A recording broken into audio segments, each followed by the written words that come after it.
It's the New Way Ford Scoreboard Show. All the scores from all the games. Let's go! And you'll hear from all of the head coaches around the area. 1, 2, 3.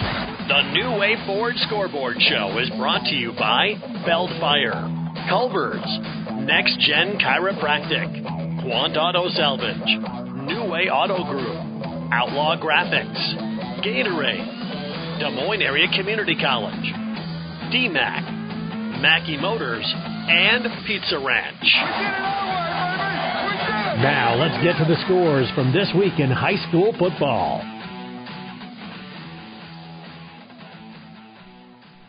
Welcome back to the New Way Forward Scoreboard Show here. We got me and Todd Danner, and we will be going through some of the scores here, starting with Class 3A District 1. Gilbert defeating Carroll at home by a score of 36-18. MOC Floyd Valley dropping to Central Lyon 27-14. Bishop Heelan defeating Council Bluffs Abraham Lincoln 40-16. Boyden Hull Rock Valley defeating West Sioux 28-9. Sergeant Bluff Loudon defeating Sioux City East 21-10, and Spirit Lake defeating Sioux Center 42-6. Okay, we'll turn our attention to Class 2A District 8. The Kemper Knights come up with a big 49-28 victory over Underwood tonight. Nevada 20-14 over Roland Story. Van Meter shuts out Des Moines Christian 24-0. East Marshall rolls 40-21 over Sadell. And we're still looking for Greene County and Perry, and Southeast Valley versus Eagle Grove. So then we turn over to Class 1A District 2, where OABCIG defeats ESAC 48-14. Emmetsburg shutting out ELC 34-0. Still looking for a Sioux Central and Cherokee game. Then we move over to Manson Northwest Webster 20-8 over Ogden. Okoboji defeating Pocahontas area 41-6, and still looking for the Southeast Valley and Eagle Grove score. Okay, Class A District 7. South Central Calhoun moves to 2-0 with a big 43-6 victory over Southwest Valley. IKM Manning 20-0 over Panorama. ACGC comes up with a 28-21 victory over Earlham, and AHSTW rolls over Riverside 42-22. Then moving to 8-man District 1, we have Glidden Ralston defeating Arweva 34-15. We have Remsen St. Mary's defeating Siouxland Christian 48-6. Still looking for the Boyer Valley and Woodbine score. And Newell Fonda bouncing back and defeating West Harrison 64-8. Okay, in that district, we did get to Woodbine. Woodbine won 48-12 over Boyer Valley. So we'll turn our attention to 8-man District 9. Audubon goes to 2-0, 44-8 victory over Colonesco tonight. Coon Rapids Baird picks up their first win of the season, 28-20 over Baxter. As Mason said, Glidden Ralston beats Arweva 34-15, and St. Edmund rolls big, 70-14 over Collins Maxwell.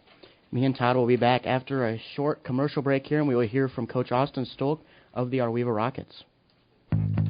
Earning college credit while in high school is a smart choice. Area high school students have several college class options available to them through the DMAC Carroll campus and Templeton Regional Center. Students, contact your high school counselor today to talk about how DMAC college credit can be part of your high school plan at no cost to you. DMAC, life's calling.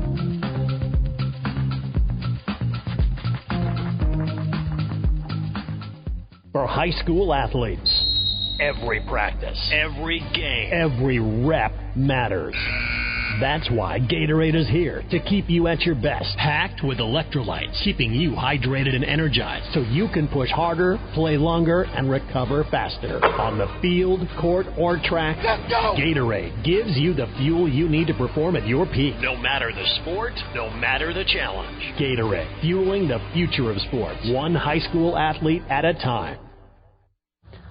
Jeff Blankman joined here by Austin Stolk, the head coach for the Arweva Rockets, as they fall here in week number 2, losing to Glidden Ralston at home 34-15. Coach, appreciate you joining us here. I know not the way you wanted this one to play out here tonight, coming off that big win last week. Yeah, our guys played hard, I thought, Jeff. It was just, a few times defensively, I think they wanted it more than us offensively. I mean, just putting it bluntly. We couldn't get anything going on the run game. We couldn't sustain drives. We had a couple big plays, but you can't have a couple big plays and then have no offense the rest of the football game. So that was kind of the case. And for them offensively, they did a nice job of just slowly trucking down the field, eating away at the clock, and put some points on the board. Were you surprised at how well they were able to win the line of scrimmage defensively tonight? And you guys, as you said, couldn't get the offense going, really couldn't get that running game going. Yeah, we kind of thought, our speed would play a little bit of an advantage up front, both offensively and defensively. Right. But give them credit, they did a really nice job of flowing to the football on the outside sweeps. In any type of motion and stuff like that. So, Glidden's always aggressive, and they most definitely showed it. They were the team who kind of wanted to hit more tonight, and it kind of paid off for them. What were you guys looking to get with Jonathan Riesemann tonight at quarterback? You were trying to mix things up. I know that's what you want to be in balance, but what kind of was his strength, do you think, coming into the game, and how'd you try to use him? Yeah, we kind of tried to, last week Xavier played more of a zone, just kind of like Glidden did, just a little bit different type of zone. So, we tried to get him poised in the pocket and make some reads. And at times, he got flushed out. At times he flushed us a little bit early, but, Johnny's a junior, but, quarterback isn't necessarily his primary position. Yep. But, he did a nice job last week of with the next man up mentality. And this week he just had a couple bad reads, and that's just kind of the way it goes sometimes. How were you guys able to get those guys open that he was missing? Yeah, we had some receivers at times do a good job of finding open space and kind of understanding the zone defense that they ran. We practiced it all week, and it's just a matter of finding holes in the zone and sitting and just making the right reads. Defense in the first half, bend, don't break, kind of. Besides that first drive when Glidden scored to go up 6-0, you stopped them on down several times. What were you doing late in those drives to be able to kind of shut them down and keep them off the board? Yeah, that's kind of our mojo on defense at times is bend, don't break. That's just period. That's how we run. And but it's usually counteracted with a little bit better job offensively, a little better performance on offense. And but when you play defense for probably 40 minutes of the game, it makes things very difficult. And when you got the same guys out there playing both sides of the ball, it's zero excuse, and our guys know that. But it is a little bit daunting on a couple guys, and we understand that as a coaching staff. So it's a matter of we need to clean things up on offense particularly, and we'll work on that this week. Were you surprised at all at the way they were able to run with Colby Wallace? You kind of knew he was probably going to be the guy to get the bulk of the carries? Not surprised, Jeff, to be honest. He ran hard last year, all year, and we kind of anticipated he would run a lot, and then it kind of got to the point where they realized, okay, we can gain 3-4 yards a pop, and we're going to eat 8 minutes off the clock and drive it down the field. So, that's what they did. And in the second half, it just got to the point where we couldn't quite make those goal line stands like we did in the first half, but our offense just needs to be better. Down 6-0 at the halftime, you're still in the game, even though you had struggled offensively. What were you guys telling the guys? Well, you're still in the game. Essentially, we get the ball to start the second half, and we got to take advantage of times like that when we can. And it was kind of some of the margin things that we didn't win tonight as well. We had plenty of opportunities for kick returns. We like to try to pride ourselves on some type of special team momentum, and we couldn't do that tonight. Give them credit. They were flying to the football on kickoff and stuff. But our guys need to do a little bit better job of sustaining blocks and kind of winning in some of those special teams and little stuff like that. You turn it over on your opening possession, but of the second half, the defense, though, comes out and gets a stop. And you guys go down and score to grab your first lead. What worked on that drive? Yeah, they were blitzing a couple backers, and we kind of noticed that, and we just got a first down, and we lined up everything tight and kind of gave Wyatt the fake, and then he got the touchdown there, and it's a matter of they were all sucking up tight, and we were able to dump one off. But it just would have been nice to be able to get the edge in some of our runs to open up a little bit more of that passing game. You guys got to stop after that, but then you guys were forced to punt, and I think it was Landon Rohrback or Lucas Christian that had the big punt return. I thought that flipped the momentum. They were able to score, and then from there they just kind of held you off the rest of the game. Yeah, we had that short period of momentum, and then you mess up on special teams, and that really eats at us, because that's our guys know that's what we like to do well is break down and make tackles in open space. We have the speed to do it, but they counteracted with their speed, and they at times like that they wanted a little bit more than us tonight in the football game. Coach, you never want to lose a game, but this is a non-district game, so in a way, early in the season, maybe a thing that kind of sparks this group a little bit, because there were some expectations coming in with this team coming into the year. Yeah, it's a matter of we need to get healthy, and it's kind of it's definitely a learning curve for our guys. We got a lot of older upperclassmen that understand what it takes, but we got to learn from this one and get better. And our guys know film's going to show a lot next week, and it's going to show a lot for us as a coaching staff as well. There's at times where my combinations weren't the greatest, and you put the guys in some tough spots, and that's on us too. So film will definitely show a lot, and I know our guys are hungry to get back and to get better next week. Siouxland Christian, I think, at River Valley up in Correctionville next week. Have you even peeked to them? What do you know about them? No, just know, in the past they like to spread things out, and it's kind of the same type of run the football a lot, right. But it's more about a spread formation. So, they always tend to have some decent athletes, so our guys need to dial in on what they're going to bring to the table. Well, Coach, as always, we appreciate you joining us. Sorry for the loss tonight, but best of luck coming up next week with Siouxland Christian. Okay, thanks a lot, Jeff. Thanks for covering us. You bet. Head coach again, Austin Stolk with the Arweaver Rockets. They fall here tonight to Glidden Ralston by a final of 34-15.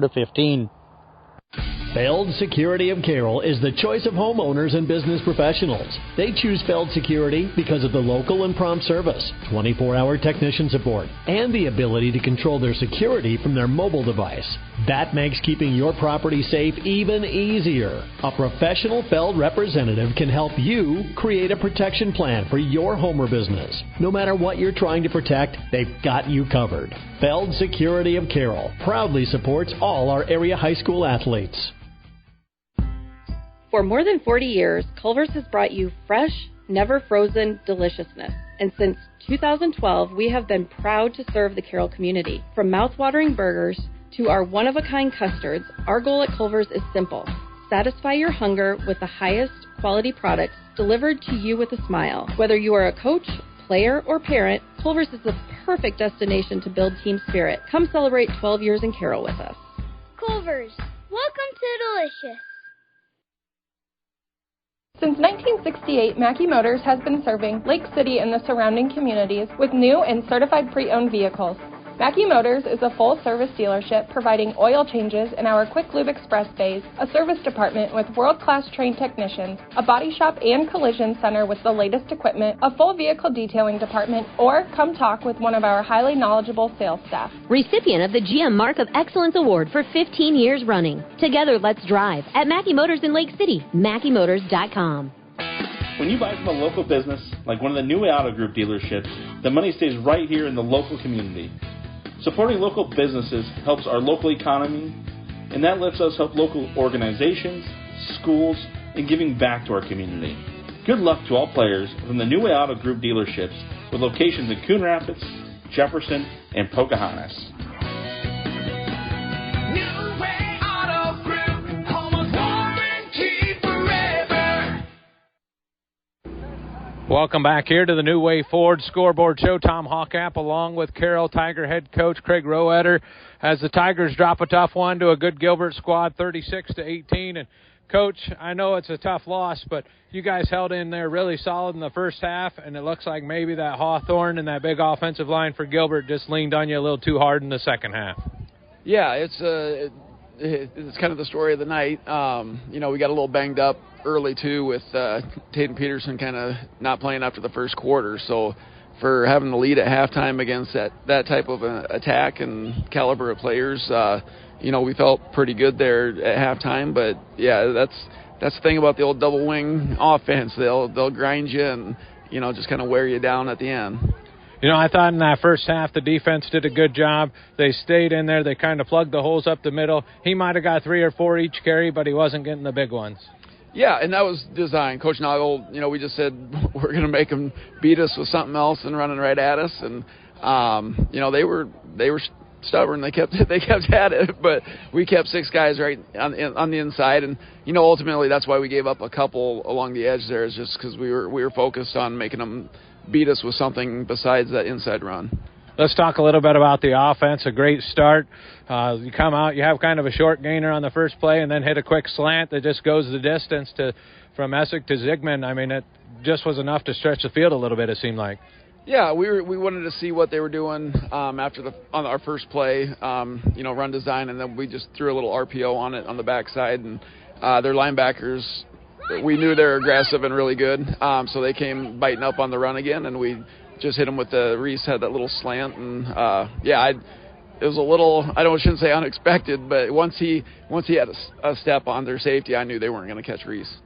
I thought it was interesting throughout the game. They kind of wanted to challenge your passing game, just one-on-one throughout the part so they could come up and slow down the passing game or slow down the rushing game. But you guys were able to throw around them a little bit. I thought Clucky did a great job going up for a couple for you.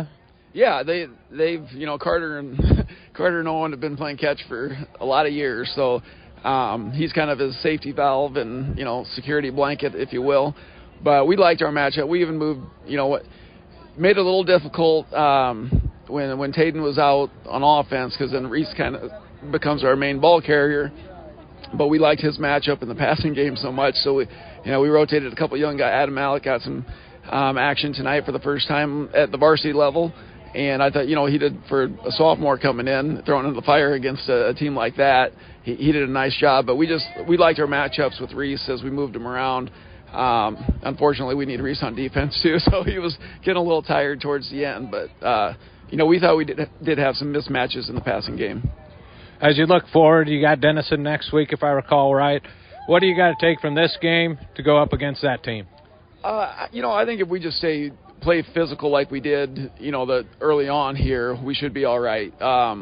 Denison kind of threw all over us last year. We were a little bit in the same boat. We were down to our third or fourth string cornerbacks, and they had a Weaver's kid that kind of torched us through the air.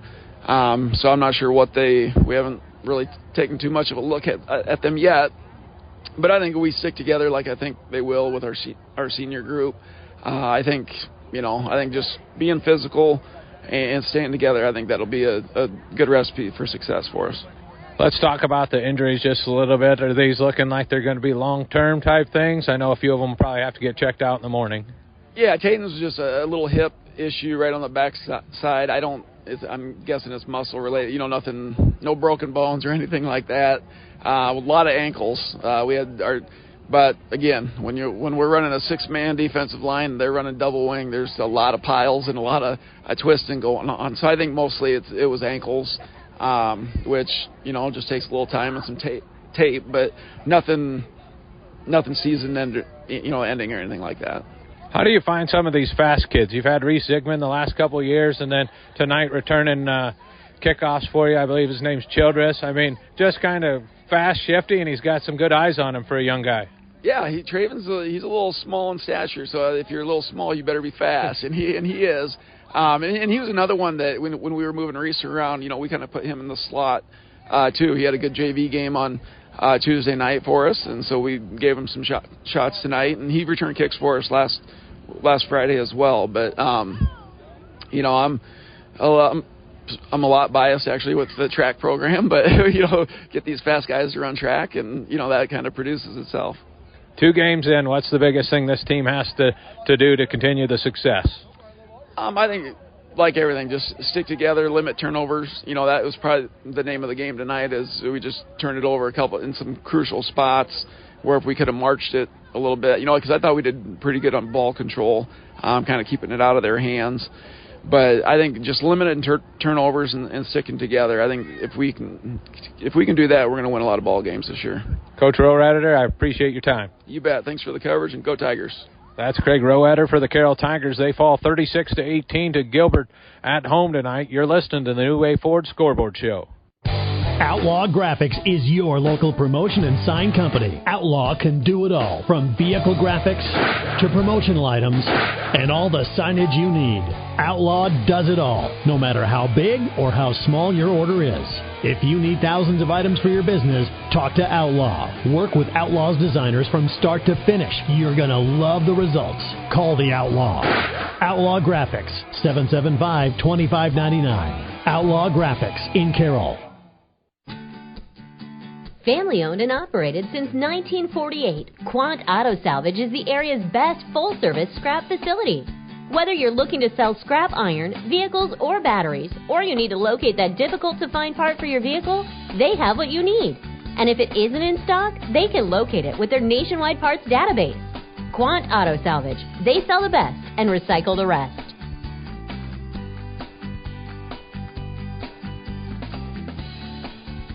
Welcome back to the New Way Ford Scoreboard Show. We'll run through some of the scores here again for Week 2. Class 3A District 1, Gilbert defeating Carroll 36-18. Central Lyon defeating MLC Floyd Valley 27-14. Bishop Heelan defeating Council Bluffs Abe Lincoln 40-16. Boyden Toll defeating West Sioux 28-9. Sergeant Bluff Loudon picking up one against Sioux City East 21-10, and Spirit Lake defeating Sioux Center in a big one 42-6. Okay, Class 2A District 8. Kemper Catholic comes in with a big 49-28 victory over Underwood tonight. Nevada rolls over Roland Story 20-14. Van Meter shuts out Des Moines Christian 24-0. East Marshall 40, Sadale 21, and we're still looking for the Greene County Perry and Southeast Valley Eagle Grove scores. And now we move over to Class 1A District 2, where OA BCIG blows out East Sac 48-14. Emmetsburg defeating ELC 34-0. Cherokee over Sioux Central Sioux Rapids 31-12. And Manson Northwest Webster defeating Ogden 20-8. Okoboji over Pocahontas area 41-6. And we are still looking for the Southeast Valley Eagle Grove game as well. Okay, Class A District 7. South Central Calhoun goes to 2-0. Big 43-6 victory over Southwest Valley tonight. IKM Manning 20-0 over Panorama. ACGC 28, Earlham 21, and ASTW 42-22 over Riverside. Now we move to 8-man District 1 here, where Glidden Ralston picks up a big one against Arweva 34-15. Remsen St. Mary's defeats Siouxland Christian 48-6. Woodbine over Boyer Valley 48-12, and Newell Fonda in a landslide over West Harrison 64-8. Okay, 8-man District 9. Audubon goes to 2-0, 44-8 victory over Colonesco tonight. Coon Rapids Baird picks up their first win, 28-20 over Baxter. As Mason said, Glidden Ralston beats Arweva 34-15, and St. Edmund rolls over Colin Maxwell 70-14. So talking about that Audubon game there, we will step away and hear from Coach Sean Burks about their 44-8 win. When you buy from a local business, like one of the New Way Auto Group dealerships, the money stays right here in the local community. Supporting local businesses helps our local economy, and that lets us help local organizations, schools, and giving back to our community. Good luck to all players from the New Way Auto Group dealerships with locations in Coon Rapids, Jefferson, and Pocahontas. New Way Auto Group, home of warranty forever. For high school athletes, every practice, every game, every rep matters.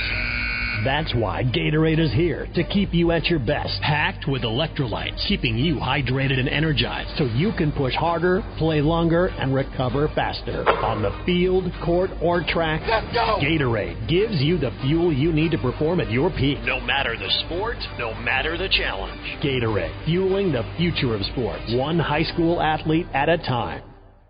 When you need a quick meal or one on the go, your Carol Pizza Ranch has great deals for carry-out and delivery. Order online and get 8 pizzas of Country's Best Chicken with potato wedges for only $20. How about 2 large pizzas for $25? Or get 2 medium single-topping pizzas, cheesy ranch sticks, and a cactus bread for just $20. Check out these deals and more at pizzaranch.com today and order hot and fresh. Pizza Ranch, located off Highway 30 in Carroll, open 7 days a week. Whoa, that's good.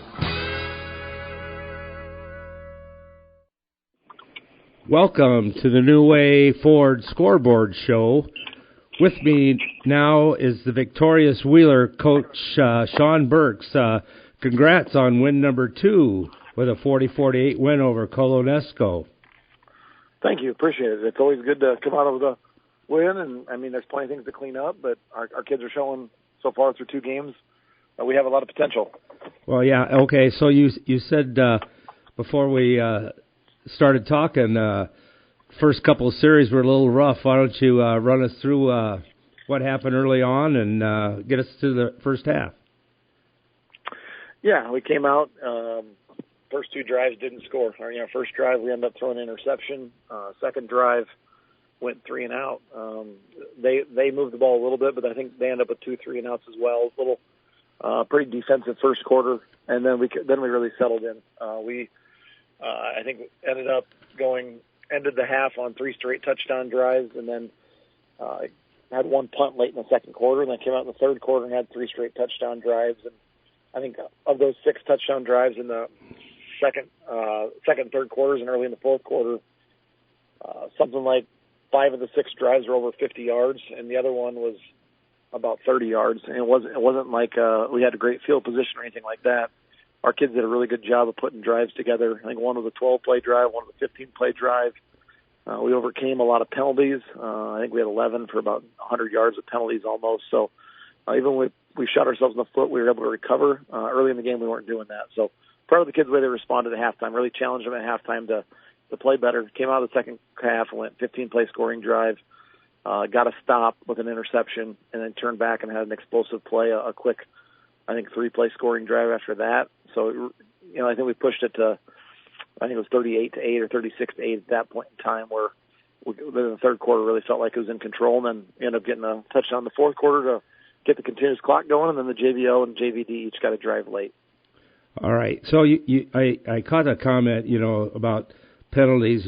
How were penalties this week compared to last week? Do you have more, less, or you said something that you need to work on that and get that figured out? So yeah, we had a lot of we had way more penalties this week than last week. Double-digit penalties is never a recipe for success. I think we had 11 for 90-some yards tonight. We had a 15-yard unsportsmanlike on a kid playing really aggressive, just a little bit late towards the whistle. So it's better, and we're not running our mouth, nothing cheap. At least it was an aggressive mistake. We had a pass interference where the ball was thrown behind. Kid was making a play on the ball. We can live with that. A hold here, a block in the back there that were judgment calls. But when you piece it all together and you have 15-yard pass interference and 15-yard personal foul and 10-yard block in the back and 10-yard holding, all of a sudden right there in itself you have 50 yards in penalties on those four. We had one fault. I think we had a false start. We had an offside. We mixed it in. It was we just had too many. So we definitely need to clean that up. The kids know that. We had some issues with our snaps. Our center was really hard on himself. He'll get it figured out. We've got the utmost confidence in that. But we had some critical mistakes on ourselves. We figured it out. We came out much cleaner in the second half, and really kudos to the kids. Shows our veteran kids. They didn't stay on each other. They didn't pout. They really settled in the second half and put it out of reach. Yeah. So you talked about mental mistakes. What do you try to do to fix those mental mistakes? We just need to clean up a little bit of just our technique. Just talk through them, learn from them. But a couple of them are going to happen. The pass interference where the ball's thrown behind, the guy jumps back into you. You can live with that. It was, if the kid gets his head turned around, it's probably an interception. So you teach from some of that. But overall, I thought I haven't seen the film yet, but overall, I thought our kids communicated well. I thought they knew their assignments well. So it wasn't like a bunch of mental mistakes where we should know how to block that play by now, or we should know our coverage on that play. It was really limited to penalties, and I think there are things we can definitely figure out and get those chopped down here going forward. So, we talked a little bit offensive stuff. Defensively tonight, how was that compared to last week? I thought defensively we played pretty darn well. We came out and we really didn't let them move the ball much on last week through the ground. This week they were a little bit more balanced, a little more spread, a little more lateral, so different. Cam was just going to line up and kind of run it right at us, where Colo was a little bit more side to side, a little misdirection, a little jet motion, go to the play action. They did a lot of those things really well. So kudos to our kids for only giving them 100-some yards. The Clack kid that was, we were worried about in space, I think ended up with less than 40 rushing yards. Really happy. I thought our physicality, Austin Christensen had a tackle in the second half that really got, I think, the whole stadium kind of opened their eyes a little bit, where he caught the kid in the middle of the field and drove him back about 4 yards. Just absolute textbook tackle. I liked the way we were physical tonight. I liked the way we played defense tonight. If we keep teams under 150 yards and we force 2 turnovers, we'll be in a really good spot most weeks. All right. Hey, I see, congrats on being off to a 2-0 start. I see you're hosting Xyra Elkhorn Kibbleton next week, and that game's going to be on KKRL with your kickoff at 7 o'clock. That should be a dandy for you guys because of the sharing and whatever with some things. Looking forward to that game. Yeah, our kids are looking forward to it. I think it's a familiar opponent. It's a healthy rivalry. Our kids know their kids. You're 10 miles apart, all that jazz. A lot of mutual respect for their coaching staff. Drew's doing a nice job building that program up. More than anything, it gives our kids next chance to go out and compete. And that's what it's about. And they're going to do some different things. I haven't seen the film yet, but I know they're going to be physical. They're going to be well coached. They're going to really challenge us to run the ball. They're going to try to load the box like they usually do. So we'll see what they do. But overall, we're excited. It's another chance to be at home. It's homecoming for us. It's Xavier HK. It shouldn't take a whole lot to get our kids motivated this week, but at the same time, we've been off to a rough start 2 weeks in a row. So we're challenging the kids to put 4 quarters together. Hopefully we can do that next week. All right. Well, hey, good luck to you, and good luck with homecoming week next week, and hope you come up with a victory. Thank you. Appreciate it. That's been Sean Burks, the Audubon Wheelers.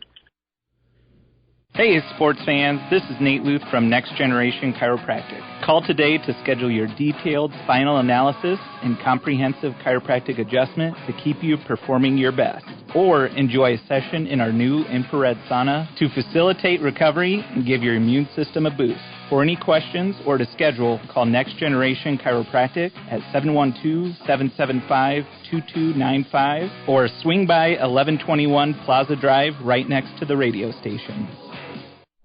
Welcome back to the New Wave Ford Scoreboard Show here, looking into the scores for Week 2, Class 3A District 1 here. Carroll falls to Gilbert 36-18. Central Lyon toppling MOC Floyd Valley 27-14. Bishop Heelan going to 2-0 against Council Bluffs Abe Lincoln 40-16. Boynton Hole Rock Valley picking up a win 28-9 over West Sioux. Sergeant Bluff Luton winning over Sioux City East 21-10, and Spirit Lake over Sioux Center 42-6. Okay, Class 2A District 8, Kemper Catholic picked up a 49-28 victory over Underwood. Nevada rolls 20-14 over Roland Story. Van Meter picked up a 24-0 shutout of Des Moines Christian. East Marshall rolls over Sadell 40-21, and still looking for the Southeast Valley, Eagle Grove, and Greene County Perry scores. So then we move to Class 1A District 2 here. East Sac going to lose to OABCIG in a big one, 48-14. Emmitsburg shuts out ELC 34-0. Cherokee over Sioux Central Sioux Rapids 31-12. Manson North Webster picks up a big one over Ogden 20-8, and Okoboji over Pocahontas area 41-6. Class A District 7, South Central Calhoun goes to 2-0 on the young season with a big 43-6 victory over Southwest Valley. IKEA Manning rolls 20-0 over Panorama tonight. ACGC 28, Earlham 21, and AHCW rolls 42-22 over Riverside. So then we move to 8-man District 1 here, where Q local teams, Glidden Ralston picks up a win over Arweva 34-15. Remsen St. Mary's in a big one over Siouxland Christian 48-6. Woodbine rolls past Booyer Valley 48-12, and Newell Fonda bounces back and beats West Harrison 64-8. 8-man District 9, the Audubon Wheelers go to 2-0 on the young season, 44-8 victory over Colonesco tonight. Coon Rapids Baird picks up their first win of the year, 28-20 over Baxter. As Mason mentioned, Glidden Ralston beats Arweva 34-15, and St. Edmund rolls over Collins Maxwell 70-14. So something I just wanted to point it out here, Todd, is that when we were talking before, we were looking at that Glidden Ralston Arweva game. 8-man game usually scores a decent bit, and we looked at halftime, and I believe it was 6-0 at halftime. 6-0 at halftime. That was very unusual for an 8-man football game. And then Glidden Ralston comes out and put up 34 to 15 win there, but something also we talked about is that Arweva was missing their starting quarterback going into this game. So do you think that affected kind of the outcome of that game a little bit? I'm sure it did, and I'm sure Glidden Ralston winning the ball game, especially getting rolled last week by Woodbine with a little ready to go this week. And I think Arweva defensively probably just gave up a couple of big plays, and I think that was the difference in the ball game tonight. Yeah, looking around, a lot better scores, I'd say, this week, where last week a lot of shutouts, a lot of high-scoring games, and then you settle into the second week and a lot more closer and kind of tighter-knit games here. Yeah, like you mentioned, last week the scores were unbelievable, and there was a couple of games this week that had high-scoring games, and most of the time the tighter games this week, and you can see the defense has really shined this week.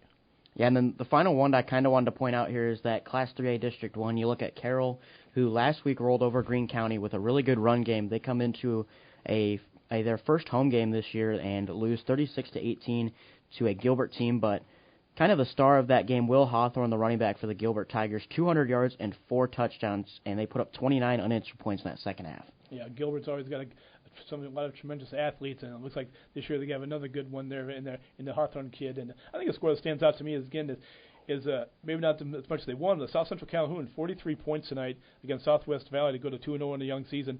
And mentioning young, Coach Case last week told me how much of a young team he had.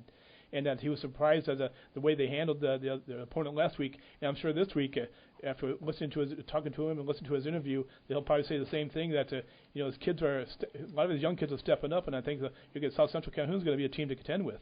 Yeah, I think, when you have such a young team in high school, every 4 years you got a brand new set of guys, but to win 43-6 and then the first week also come out with a win with such a young team, I think that's pretty impressive for Coach Case there. So we will step away and hear from Coach Dave Prescott for their 34-15 win. Since 1968, Mackey Motors has been serving Lake City and the surrounding communities with new and certified pre-owned vehicles. Mackey Motors is a full-service dealership providing oil changes in our Quick Lube Express bays, a service department with world-class trained technicians, a body shop and collision center with the latest equipment, a full vehicle detailing department, or come talk with one of our highly knowledgeable sales staff. Recipient of the GM Mark of Excellence Award for 15 years running. Together, let's drive at Mackey Motors in Lake City, MackeyMotors.com. Earning college credit while in high school is a smart choice. Area high school students have several college class options available to them through the DMAT Carroll campus and Templeton Regional Center.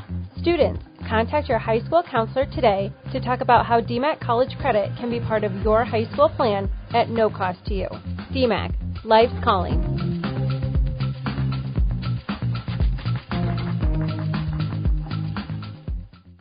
Anyway, Auto Group Scoreboard Show rolling on here on 1380 AM, 95.1 FM KCIM, and also Kick 106.7. We're talking with Glen Ralston head football coach Dave Prescott. They pick up a 34-15 victory tonight against the Arweeva Rockets. Dave, I had two of your guys come up to me after the game and say, don't forget, this is Coach Prescott's first win as a head coach. I think they wanted this one for you. Oh, yeah. I think, once we started the ball rolling, we started to score, I think, they were just so eager to get this thing keep going and played hard, and I'm just proud to death of the guys. They had a great game tonight. Coach, I heard you talking in the postgame last week on the Scoreboard Show that even though you lost big to Woodbine, you thought you did some really good things. You saw those good things tonight and many more. There was a nice jump from week 1 to week 2, both sides of the ball for you guys tonight. Yeah, we knew kind of we played a good, quarter and three quarters last night, just almost a halftime before we kind of lost a little bit there. Tonight they played defense lights out all night long, and offensively we came around. We broke out a little bit more of our offense and got a little passing in there, and it really seemed to open things up for Colby and everybody when we started our run game going. How big was that opening drive? I had you guys going 67 yards, took you 7 plays, but able to establish Colby Wallace. Good blocking up front. He ran tough, but you score on that opening drive to go up 6-0. How crucial was that, do you think, early in the game? I think that kind of just established the whole tempo of the game for us, and we knew once we got some confidence going that we could move the ball, and I think it just did us a world of good. So we just kept, going on from that, and the momentum just kept coming our way. We did have a little bit of a lapse there in defense, but our offense came right back and marched down and scored again. So I was just really proud of the way the guys came out and performed tonight. Yeah, I think you won in every aspect of the game, special teams, defense, and offense tonight. Talking about that defense, they contained Arweeva all night, minus that one play where Wade Regaller broke free there for that long touchdown. But I think I had them under 200 yards. You take that play away. What was so good about the way you guys played defense tonight? I think, we drilled all week about what we did wrong. We watched them on film and what we did, and we needed to improve from last week, when we played Woodbine. This week, I think our coverages were good, our focus was good, we read our keys, we did our job, and I think, every time they caught the ball, we had a guy right on top of them. And that's just, I give Seth and Brendan credit on that because they do the defense and the secondaries, and they took a lot of time in there.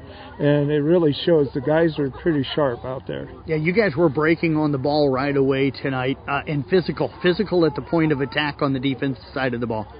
Yeah, it was a really physical game. Our guys have just really come out and embraced playing hard. Mm-hmm. That's three of the things that we have in our rule book. I tell them, we got to come out, first of all, is play hard, and the second is do your job, and the last one is have fun. Right.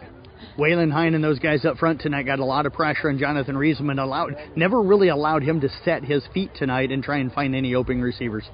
Yeah, Wayland does a great job. Colin and Wayland are a great pair of bookends. That they come out there and they create a lot of havoc. You know, one thing we were preaching to them in the beginning, because of their way they run and pass, we didn't want them to get too much depth right away. But once they read pass, then they can pin their ears back and come. And they really grew up a lot tonight. Up 6-0 at halftime. You come out in the second half. You get the early interception on the opening drive from Landon Rohrbeck, but you turn it over on downs, and Arweva probably has their best drive of the night. Wyatt Regaler scores on a 25-yard pass to put them up 7-6 midway through that third quarter.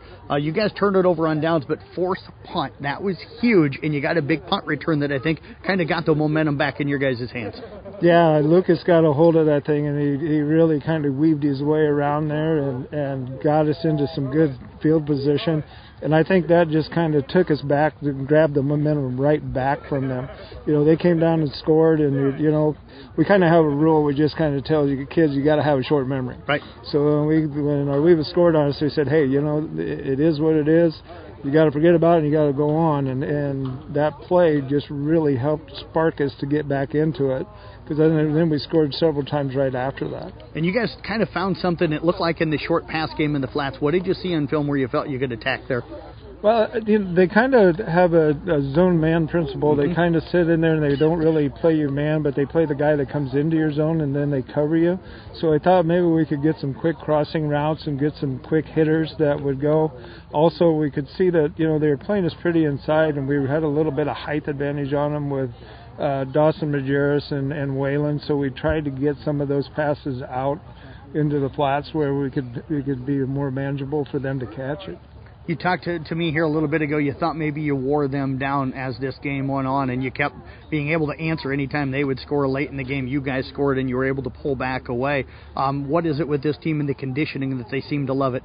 Well, they kind of started here, on their own in the middle of, June, and they started doing some running and everything and got together, and I think they started their conditioning program, really early, and we did some pretty, stiff conditioning when we started in camp, and it's really kind of paid off tonight. I think, we didn't really have anybody really get tired or cramp up, or it seemed like we were, and we do also substitute a lot. Right. So we have a lot of guys developing in different places, so hopefully that will help carry us through the whole season.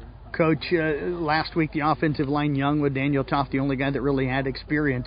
Colby Wallace, I had him unofficially for 186 yards, 5 touchdowns on the ground tonight, but a lot of that, sometimes he was running 4 or 5 yards before there was really contact. I think you saw your offensive line grow up a little bit tonight. Yeah, we were even stopping our walkthrough yesterday, just, kind of correcting everybody and correcting the things that they were just not quite right. I think, we're being really, really picky about how their blocking scheme is and what they need to do. And tonight they really just opened up some nice holes and they got some really good push. And I think, hopefully that'll help them throughout the rest of the season. They're really growing up and becoming a pretty good unit. Colonesco next week. They get rolled tonight. I think 44-8 the final against Audubon tonight. So I know you probably haven't peeked at them much, but what do you remember from them last season? Oh, I remember they had, they had a good quarterback. They kind of run. They're kind of like us. They just get into that wildcat type thing and they run. They did pass a little bit on us last year. I'm just thinking, when you're telling me they had that happen to Audubon, I mean, Audubon's are obviously a really good team, so I'm not going to take them lightly. We're going to come up, prepare for them just the way we did tonight, and get back on the game film starting probably tomorrow morning. Head coach again, Dave Prescott, joining us here on the New Way Auto Group Scoreboard Show. Congratulations, Coach, your first ever victory as the head coach, a 34-15 victory here tonight on the road at Arweva. Yeah, thank you very much, Jeff. You bet. Congratulations, Coach. Again, head coach Dave Prescott with the Arweva Rockets. Back to the studios now here on 1380 AM, 95.1 FM KCM. It is again Glen Ralston winning 34-15. Feld Security of Carroll is the choice of homeowners and business professionals. They choose Feld Security because of the local and prompt service, 24-hour technician support, and the ability to control their security from their mobile device. That makes keeping your property safe even easier. A professional Feld representative can help you create a protection plan for your home or business. No matter what you're trying to protect, they've got you covered. Feld Security of Carroll proudly supports all our area high school athletes. Family owned and operated since 1948, Quant Auto Salvage is the area's best full-service scrap facility. Whether you're looking to sell scrap iron, vehicles, or batteries, or you need to locate that difficult-to-find part for your vehicle, they have what you need. And if it isn't in stock, they can locate it with their nationwide parts database. Quant Auto Salvage. They sell the best and recycle the rest.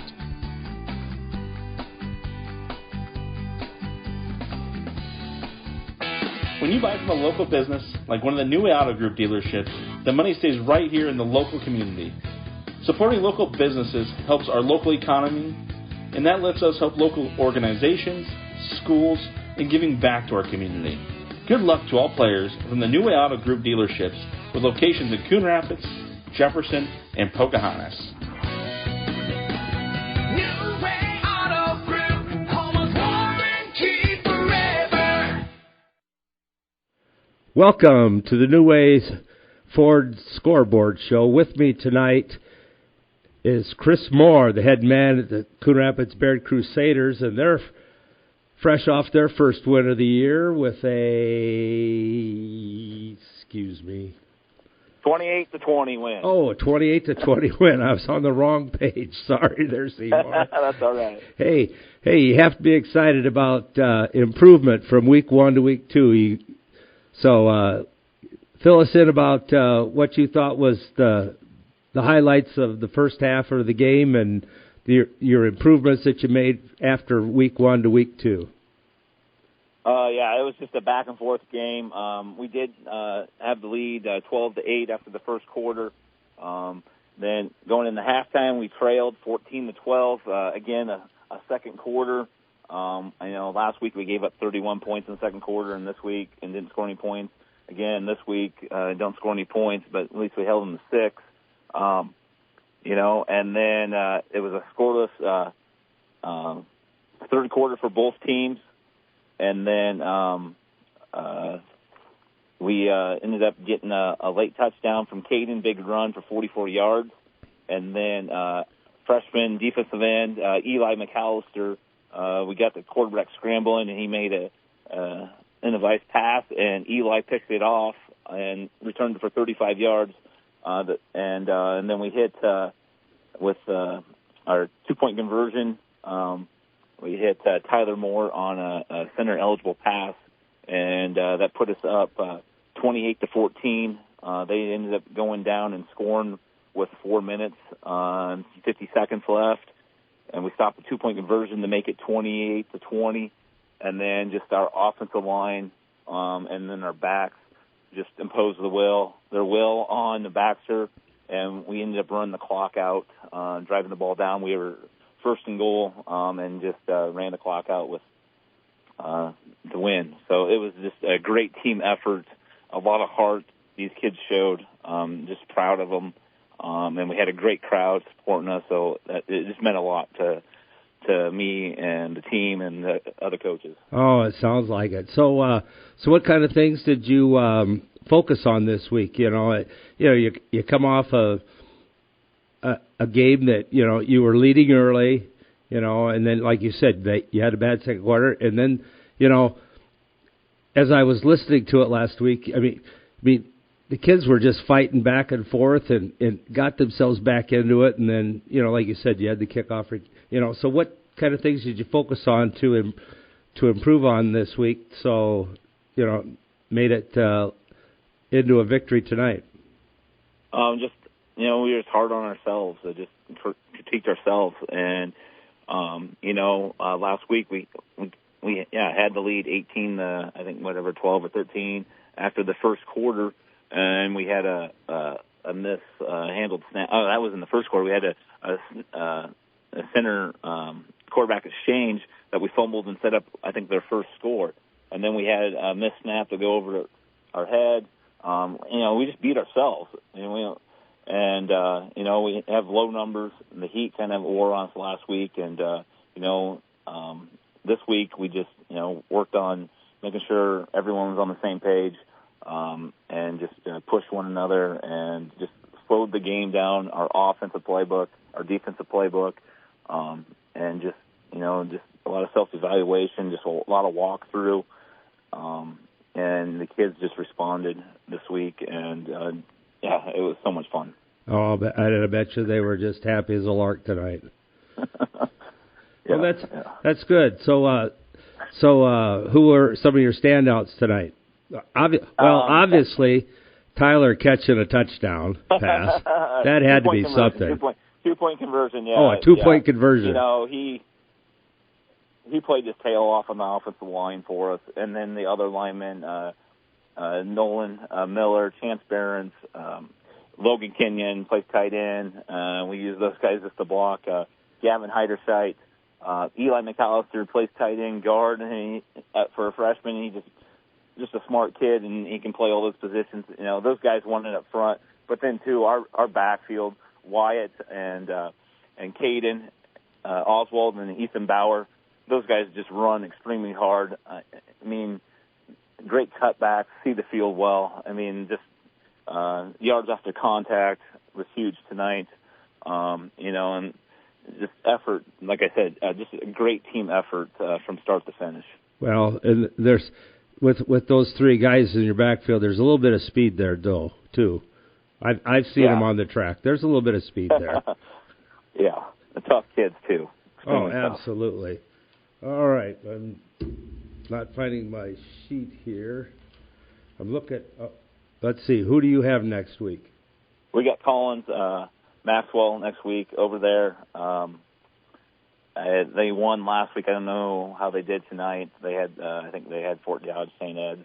St. Edmund beat them pretty good.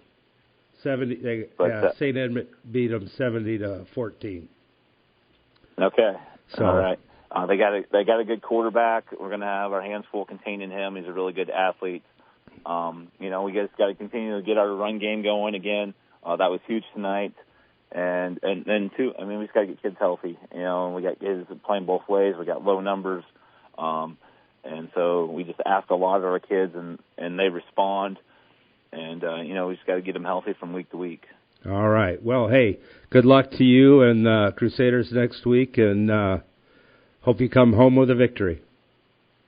Yep. Appreciate the coverage, and go CRB. All right. That's been Chris Moore, head coach of the Coon Rapids Bayard Crusaders. Welcome back to the New Wave Ford Scoreboard Show here, finishing up with Week 2's scores here. We got Class 3A District 1, Gilbert defeating Carroll 36-18, Central Lyon over MOC Floyd Valley 27-14, Bishop Heelan improving to 2-0 over Council Bluffs Abraham Lincoln 40-16, Boyden Hull Rock Valley 28 over West Sioux 9, Sergeant Bluff Luton picking up a win against Sioux City East 21-10, and Spirit Lake defeating Sioux Center 42-6. All right, in Class 2A, District 8, it was Kemper over Underwood, 49-28. Nevada squeaks by Roland Story, 20-14. Van Meter shuts out Des Moines Christian, 24-0. East Marshall with a big win over Sadell, 40-21. And Greene County defeats Perry, 36-7, and we're still looking for a Southeast Valley Eagle Grove score. So then we move over to Class 1A District 2, where OABCIG defeats East Sac in a big one, 48-14. Emmitsburg shuts out ELC, 34-0. Cherokee defeats Sioux Center, Sioux Rapids, 31-12. Manson Northwestern over Ogden, 20-8. And Okoboji defeats Pocahontas area, 41-6. In Class A District 7, it was South Central Calhoun all over Southwest Valley, 43-6. IKM Manning shuts out Panorama, 20-0. ACGC a touchdown better than Earlham, 28-21, and AHSTW 42, Riverside 22. So then we move now to 8-man District 1 here. Glen Ralston defeats Arweva 34-15. Remsen St. Mary's over Siouxland Christian 48-6. Woodbine defeats Boyer Valley in a big one, 48-12, and Newell Fonda improves to 1-1 as they defeat West Harrison 64-8. 8-man District 9, it was Audubon all over Colonesco, 44-8. It's Crusaders from Coon Rapids Baird, Best Baxter, 28-20. Glidden Ralston defeats Arweva, 34-15. And St. Edmund all over Collins Maxwell, 70-14. So, Jim, some of the big things I wanted to point out tonight, Coon Rapids picking up their first win after losing last week on that Saturday game.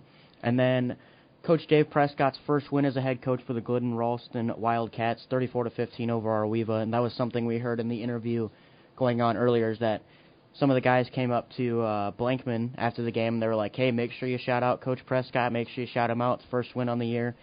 So a couple of huge ones here tonight. And then something I was talking to Todd about was that the Gilbert score against Carroll 1-0 going into their first home game this year.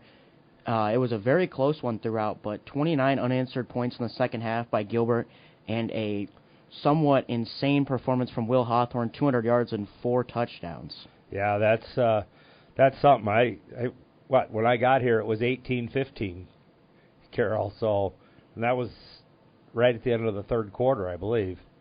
So, yeah, it's football's a funny game. You got to take care of the ball, and you got to, stay penalty free and mistake free, and if you can do those things, then good things happen. Yeah, something I was thinking about throughout that game there is that, it's kind of that season of fantasy football. If you had a guy like Will Hawthorne on your fantasy football team, I think you'd be pretty happy tonight with his performance. Yes, you would. And then another score I wanted to point out here, the 3A class runner-up last year for state was Bishop Heelan, and they come out 2-0 on the year now with a 40-16 win over Council Bluffs Abraham Lincoln. And something we pointed out last week with Jeff Honnold was that this Bishop Heelan team is basically dome or bust this year. They are trying to fight back and win that 3A class title, as they defeated Kemper last week in a big one, and now Council Bluffs Abraham Lincoln this week in a big one. Yeah, and you look at this, of the scores from the other teams in that district there was only one other winner other than Heelan in there, and that was Sergeant Bluff Luton. Everybody else in the district, Boyden Hall Rock Valley won. But Sioux Center got beat tonight, and MOC Floyd Valley and Carroll. So, the district went 3-3 tonight. So, yeah, it could be a wide open thing too. You just don't know. It's you talked about the fantasy thing. Fantasy's great if your guys stay healthy. Yeah. What's the same thing here? Everything will be great if everybody stays healthy. Yeah, I think first week it was a lot of cramps and stuff that we saw as, injuries. But, in high school football, some guys don't condition very well. Some guys don't get fluids in them as well. And then you can see one of your big impact players go down one week, and the team completely shifts. Because you have maybe your star running back, star quarterback, star receiver on the offensive end. They go down, and your team just has to completely flip the script on the offensive end. Oh, yeah. You've got somebody like that that's, okay, say it's your quarterback who runs the show. He's the one that's getting most all the snaps during practice during the week, and now you have to go, who's the right backup quarterback, who's going to go in there basically cold. He gets a few snaps during the week, but not near what the number one guy does. So, yeah, and that was obviously the story for Arweva from last week going into this week as well, as they lost their quarterback 4 minutes into the game last week, threw in a brand new guy at quarterback, and then this week with their quarterback out as well, they have to go into Glidden Ralston and play with their backup quarterback as well. Yep, that's but that's football. And I think that's something you and me were talking about with the Carroll team, is that a lot of their guys played both ways tonight. I know Carter Essick played a couple snaps on defense, and he's their starting quarterback. Coach Roeder talked about Reese Zigman playing both ways as well. He had an interception tonight and also some pretty good plays on offense. But, you play both guys, or you play some of your star guys both ways, and that just kind of affects the fact of, they're going to get a lot more gassed. They're going to get a lot more risk of injury, and that kind of scares that Carroll team as well. Yeah, that's a big thing. You just gotta build some depth. And maybe you gotta trust. Maybe try to put some guys in there and try to trust them. I guess I don't know for sure. numbers help too. Yeah, you got have big plenty of sideline. numbers.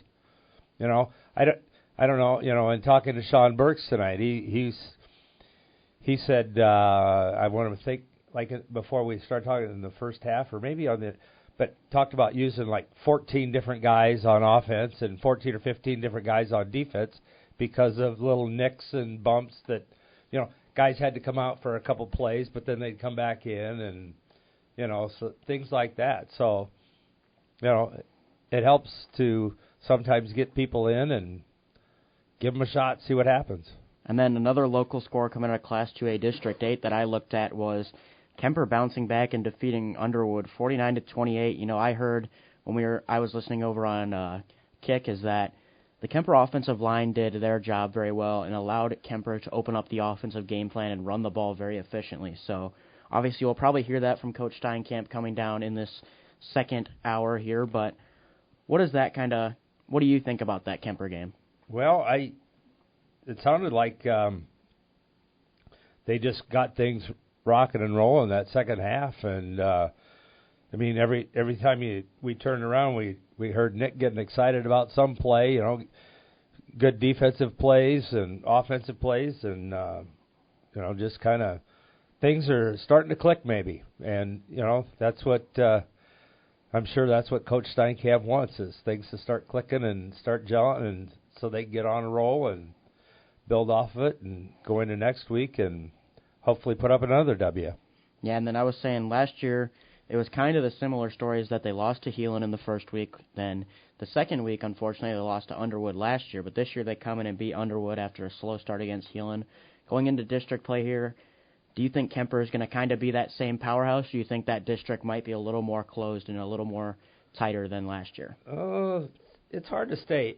It's still a little early, and Van Meter puts up a shutout tonight over, I'm sure, a pretty decent Des Moines Christian team. So, you just don't know. Again, it's how if you stay healthy. I still believe in that, and we'll say that forever. That if you can stay healthy, then good things are going to happen. Because now you don't have to make a bunch of switches here and there. You don't have to try to find somebody to go in and play at left tackle, or find another quarterback or a receiver or a running. You don't have to go. If they stay healthy, they can play. But yeah, I think injury is one of the biggest things in high school football, is that if your guys are healthy and you're a good, solid program, you have a chance. Because high school football, very uncertain. It's one game at a time. And when it comes to playoffs, it's one game and you're done. So, when it comes down to the stretch there, you just want to keep every guy healthy. And then if you're a shoo-in for the playoffs, I'd say almost even maybe rest some of the guys that you want to play in that playoffs. Oh, very much. That's a very good possibility. So we will step away here and hear from Coach Brian Case in a big win for South Central Calhoun. When you need to know, KCIM is the place to listen on 1380 AM and 95.1 FM. This is KCIM Carroll. Since 1968, Mackey Motors has been serving Lake City and the surrounding communities with new and certified pre-owned vehicles. Mackey Motors is a full-service dealership providing oil changes in our Quick Lube Express bays, a service department with world-class trained technicians, a body shop and collision center with the latest equipment, a full vehicle detailing department, or come talk with one of our highly knowledgeable sales staff. Recipient of the GM Mark of Excellence Award for 15 years running. Together, let's drive at Mackey Motors in Lake City, MackeyMotors.com. Earning college credit while in high school is a smart choice. Area high school students have several college class options available to them through the DMAC Carroll campus and Templeton Regional Center. Students, contact your high school counselor today to talk about how DMAC college credit can be part of your high school plan at no cost to you. DMAC, life's calling.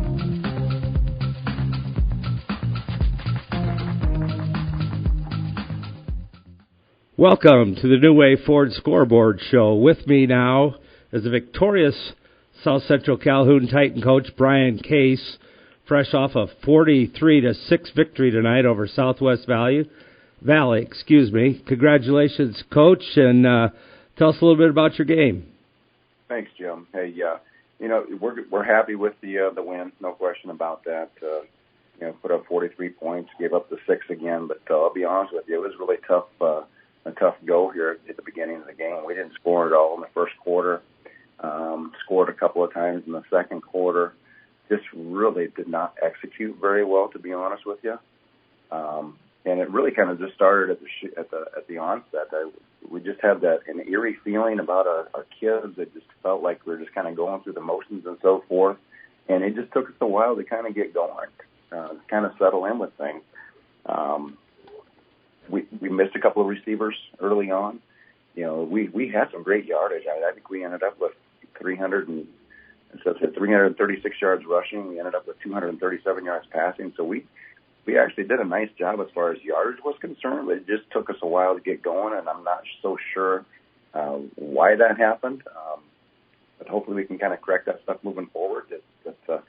I'm happy for our kids. I'm happy that we kind of went through that adversity. We kind of had to find ourselves a little bit, especially in the second half, and we did that. So I'm happy for our kids. I thought that defensively, I thought we played pretty well. We gang tackled for the most part, and we played assignment football for the most part. But we did give up the one big run, and we gave up one big run to Pocahontas the prior week. So those are little things that we have to figure out. We have to make sure the kids are playing within the schematics the entire football game and not trying to do their own thing. Otherwise, you leave somebody hanging out to dry. So we have some things we have to correct, no question. But the first two games to walk away 2-0, we're pretty pleased with that. So did you see improvement from in basically different areas or all areas from last week? I mean, if you only gave up 6 points each both weeks and did a bit of scoring, you're happy with that. But I mean, we've talked before on progress between game 1 to game 2 if it's gotten better. Yeah, it's one of those things, Tim, that we really worked hard this week on ball security. Last week we lost 3 fumbles. This week we still put the ball on the ground a couple of times. We only lost 1. Didn't throw any interceptions this week, so the ball control was a lot better, and that's one of the things we focused on the offensive side of it. Defensively, we really worked hard on angle tackles and tracking the inside hip, not getting the cutback lane and so forth. We did have the one breakdown where a kid went, I think, with 60-some yards, 66 yards tonight. Broke a couple tackles. We did not have angles really well on that particular play. But we did make some progress. We took a step forward this week. We got a quarterback in Andrew Anderson. This is the second start since his freshman year. He never came out his sophomore and junior year, so he's still learning the game, but he's a heck of an athlete. We're just waiting for some things to slow down for him so he can kind of see things a little bit clearer moving forward. And I think that he has a tremendous upside, and I think things are going to slow down for him, and I think you're going to see a much improved Andrew Anderson over the next few weeks.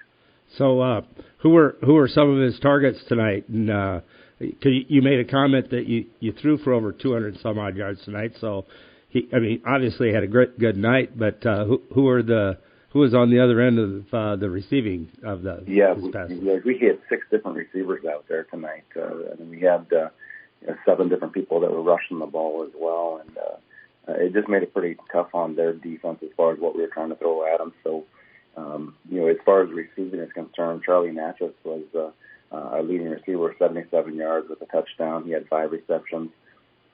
Garrett Krause had 5 receptions as well for 75 yards. He had a touchdown. Cole Higgins out of the backfield had 6 catches for 56 yards. Caden Dorman had a catch as a fullback. He went for 23 yards.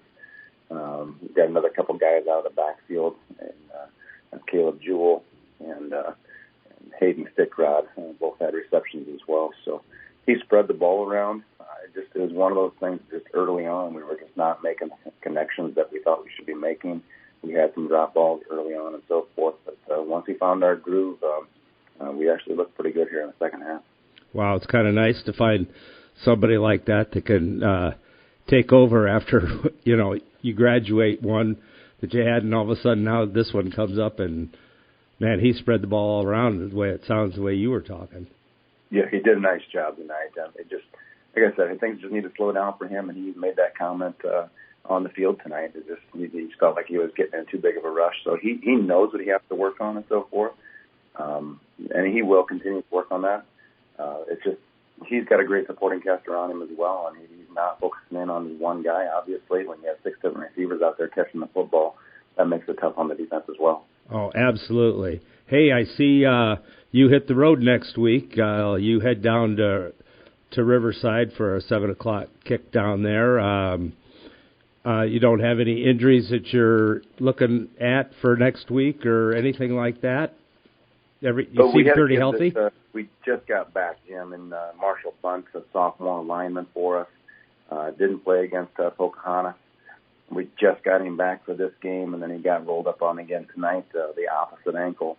So, I mean, I don't know what's going to happen. I guess we'll find out tomorrow as far as where he's at with his injury and moving forward, see if we're going to have him back or not. But other than that, I think we're fairly healthy going into next week. We just know that we're going to be facing a really good opponent in Riverside. Last year, I think that their running back at all-purpose yards, I think he had almost 400 yards against us last year, and they ran a lot of counters, a lot of screens and so forth, and we did not read very well. And by all rights, we probably should have gotten beaten that game last year, but we somehow managed to walk away with a W. So going down there, we're going to have our hands full. Well, you know, it's the second district game of the season, and our kids are just going to have to be ready to go. And if we're ready to go, I think that we can give these guys a heck of a ball game. All right. Hey, well, good luck to you, and we'll see you down the road. Sounds good, Jim. Thanks for your time. Appreciate it. You betcha. That's been Brian Case, the head man of the South Central Calhoun Titans. Outlaw Graphics is your local promotion and sign company. Outlaw can do it all, from vehicle graphics to promotional items and all the signage you need. Outlaw does it all, no matter how big or how small your order is. If you need thousands of items for your business, talk to Outlaw. Work with Outlaw's designers from start to finish. You're going to love the results. Call the Outlaw. Outlaw Graphics, 775-2599. Outlaw Graphics in Carroll. For more than 40 years, Culver's has brought you fresh, never frozen deliciousness. And since 2012, we have been proud to serve the Carroll community. From mouth-watering burgers to our one-of-a-kind custards, our goal at Culver's is simple. Satisfy your hunger with the highest quality products delivered to you with a smile. Whether you are a coach, player, or parent, Culver's is the perfect destination to build team spirit. Come celebrate 12 years in Carroll with us. Culver's, welcome to Delicious. Back again on the New Way Ford Scoreboard show here with Week 2 of high school football in Iowa, starting with Class 3A District 1.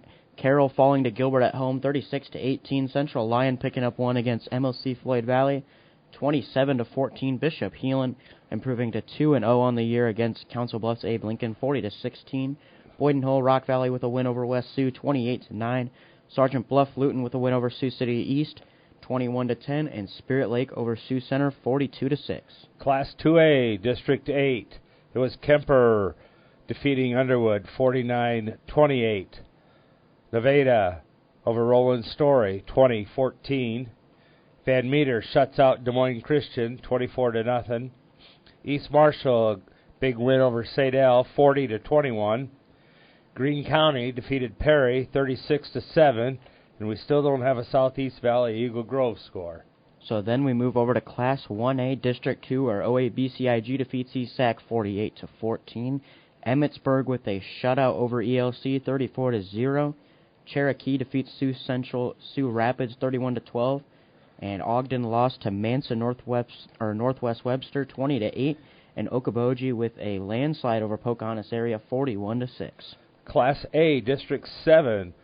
It was the Titans of South Central Calhoun, 43, Southwest Valley, 6. IKM Manning throws a shutout at Panorama, 20-0. ACGC, 28, Earlham, 21. And AHSTW, 42, Riverside, 22. Now moving over to 8-man District 1, where two local teams, Glidden Ralston and Arweva, are a decently close one throughout, but 34-15, Glidden going to pick up that one. Remsen St. Mary's defeats Siouxland Christian 48-6. Woodbine over Boyer Valley 48-12. And Newell Fonda with a bounce-back win 64-8 over West Harrison. All right, in this 8-man District 9, Audubon defeats Colonesco 44-8. Coon Rapids Baird over Baxter 28-20. Again, local scores, Glidden Ralston 34, Arweva 15, and St. Edmund all over Collins Maxwell 70-14. So we will step away and hear from Coach Corey McCarville of the IKM Manning Wolves as they won 20-0. Family owned and operated since 1948, Quant Auto Salvage is the area's best full-service scrap facility. Whether you're looking to sell scrap iron, vehicles, or batteries, or you need to locate that difficult-to-find part for your vehicle, they have what you need. And if it isn't in stock, they can locate it with their nationwide parts database. Quant Auto Salvage. They sell the best and recycle the rest.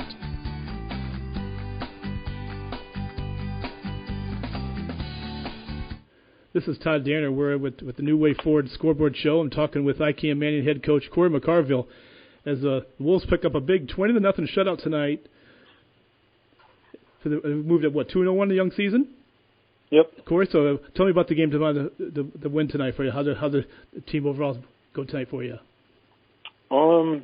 It was an interesting game. It was frustrating at times. It was nice that we pulled out to win 20-0, which was great to see all the defense improvement that we made from a week ago. We gave up a lot of yards to East Sac last week, and we only gave up 161 yards to Panora tonight. So great improvement on the defensive side of the ball. I was disappointed with the turnovers and the penalties that we had. We had 4 turnovers tonight. Were they two fumbles and deep in their territory? What's that? Were they inside their own territory or their territory, or what happened? We were in plus territory, I think, on all 4 of them. Yeah. So that was frustrating to watch. We'd 2 fumbles, 2 interceptions. Just way too many penalties. That was just frustrating. That was the other frustrating part. We'd get a drive going, then we'd have a penalty deep in plus territory, and it was just frustrating. Well, like I said, anytime you can shut out a good team, especially like a Panorama, you got to be pretty pleased with their defensive effort tonight. Yeah, they had 77 yards rushing, they had 84 passing. They have good athletes out there, so we were able to do some positive things on the defensive side of the ball, which is great. And I can't complain. We still had some guys do some good things on offense. Ben Ramsey, he was 8 for 15 for 93 yards passing, but right. He wasn't as sharp as he should have been. Ben Langle, 24 rushing attempts, 123 yards and 2 touchdowns. Davis Rasmussen had 11 carries for 60. Ashton Ehrenholtz was huge for us tonight. He had 2 carries for 54 yards. He popped 2 big runs for us that kind of really helped their cause. So offensively, did you have, and you may have mentioned it earlier, but big plays for touchdowns, or just long drives put together for you?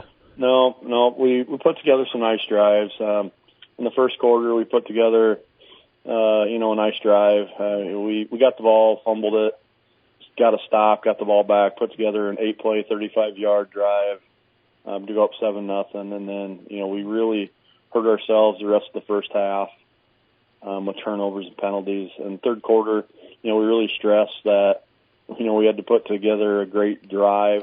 They got the ball first after halftime. They punted it to us, and they had a really nice punt. And we put together an 8-play, 76-yard drive.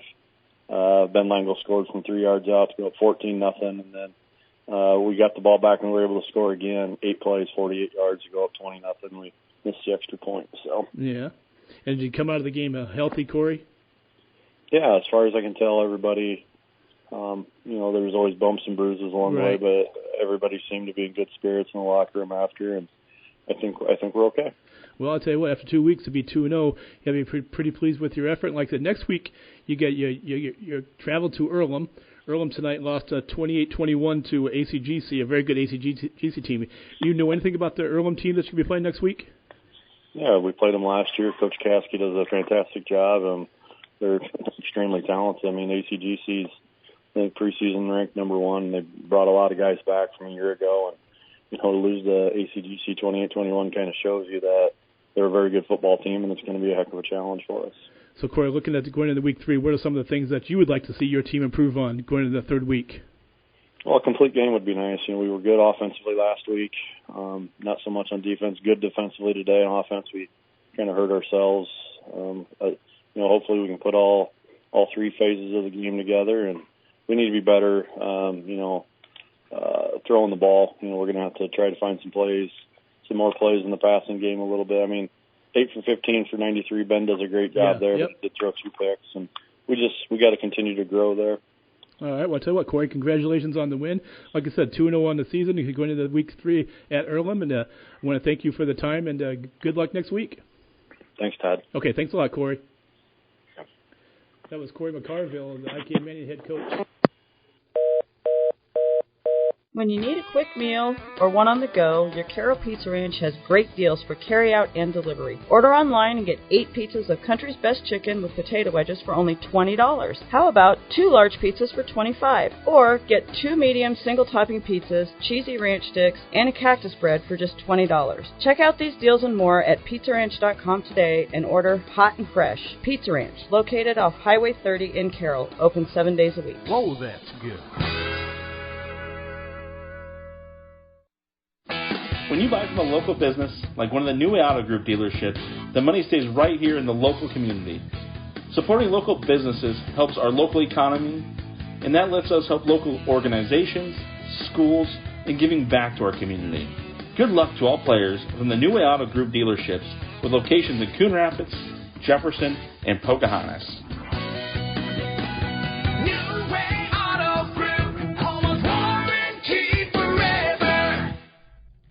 So back again with the New Way Ford Scoreboard Show here with both Todd and Jim. I was looking at some of these scores, but when you guys look at these scores, was there any that kind of stuck out to you tonight?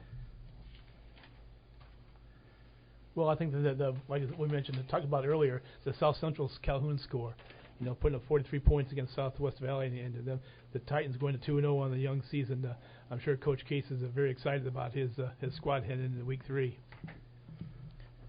Yeah, he was pretty excited in talking to him tonight during the interview, and but he said they've got some things they need to clean up and work on. Just I'm sure like everybody else, but if memory serves me right, he had his quarterback threw for over 200 yards, and they rushed for over 300. So 500 yards of offense tonight was a pretty good deal. And I think if that's sustainable, that could be a pretty dangerous team coming down the stretch. Well, I think the other thing, too, is you got to remember, and he talked about this a little bit, his starting quarterback is a senior, but this is his first year out since he was a freshman. Mm-hmm. So he's still adjusting to the speed and the game itself, and, to come out and throw for 200 yards to, I believe Brian said like 6 or 7 different receivers. That's including those. That includes running backs also, but spreading the ball out, and so it means he's scanning, mm-hmm. And finding the open guy, and getting the ball to him. And I mean, I saw him pitch this summer. He's got an arm, so it'll be interesting to see how And I'll tell you what after 2 weeks of of his young kids doing what they're doing. The confidence is only going to rise for those young kids. You can see the confidence rise is going to get better and better each week. So I'm sure they're very excited over there. And then I think as well, something that stands out with that South Central game is that you said 6 or 7 receivers that caught the ball, including running backs. I think that proves that they have some type of depth when it comes to skill positions on the offense. Oh, absolutely. I mean, well, and obviously, good runners because 300 yards.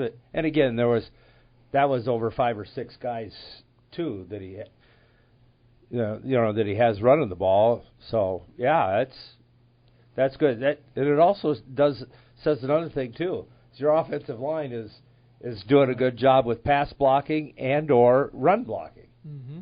And I think having an offensive line that can do both coming down the stretch as well. I think South Central Calhoun, as we said before, can be pretty dangerous going into a postseason.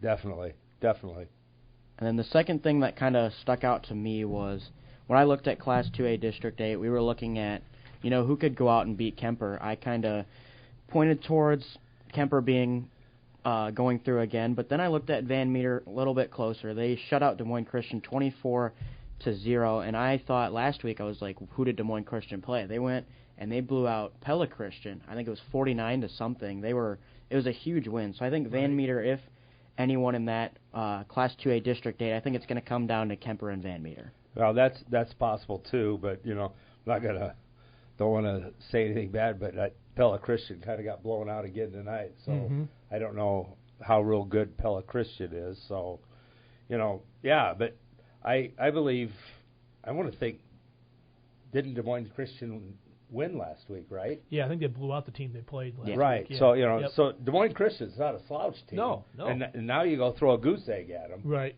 On them. So it's. And you look at Kemper. I mean, they're not shying away from this. Their schedule is tough as heck right now. The first 2 or 3 ball games of the year. You played Heelan last week, and then now you got a good Underwood team. So it's and to hold Underwood to 28 points, they got a lot of athletes down there at Underwood. So Kemper came back big tonight. And then Kemper next week going down to AHSTW. AHSTW defeated Riverside by 20 points tonight. So it looks like their schedule isn't going to get any easier in the next week as well on the road again. No, I don't think so either. But you know what? If you can keep improving, obviously they made that jump from week 1 to week 2 with that improvement, and that's what coaches are looking at that's what the big improvement week from week 1 to week 2. If they get a good scouting report, and if the night players came through the game, healthy, that's an added plus going into next week. Oh. Yeah, and then we will step away for just a minute here, hear from Coach Ryan Steinkamp on his take about the game. When you buy from a local business, like one of the new Auto Group dealerships, the money stays right here in the local community. Supporting local businesses helps our local economy, and that lets us help local organizations, schools, and giving back to our community. Good luck to all players from the New Way Auto Group dealerships with locations in Coon Rapids, Jefferson, and Pocahontas. New Way Auto Group, home of warranty forever. Outlaw Graphics is your local promotion and sign company. Outlaw can do it all, from vehicle graphics to promotional items and all the signage you need. Outlaw does it all, no matter how big or how small your order is. If you need thousands of items for your business, talk to Outlaw. Work with Outlaw's designers from start to finish. You're going to love the results. Call the Outlaw. Outlaw Graphics, 775-2599. Outlaw Graphics in Carroll. It's the New Way Auto Group Scoreboard Show, and Ryan Steinkamp of the Kemper Knights joins us. A 49-28 victory over Underwood. A couple teams that played teams and lost last week, that played in championship games a week ago. Kemper, you guys struggled on the ground. You struggled against the run a week ago. You knew coming in there might be some questions there, but I think by the end of this one, we answered some questions. You got it started. Your defense held them on their opening drive, and then you guys quickly went down the field to go up 7-0. Talk about how the start went for you guys and how that set the tone for the night. The start was a long time ago. I don't know. That was a long game. I think there was like 6 or 7 different changes of possessions just in the first quarter. So we just, we knew kind of where we wanted to attack and had to have personal things.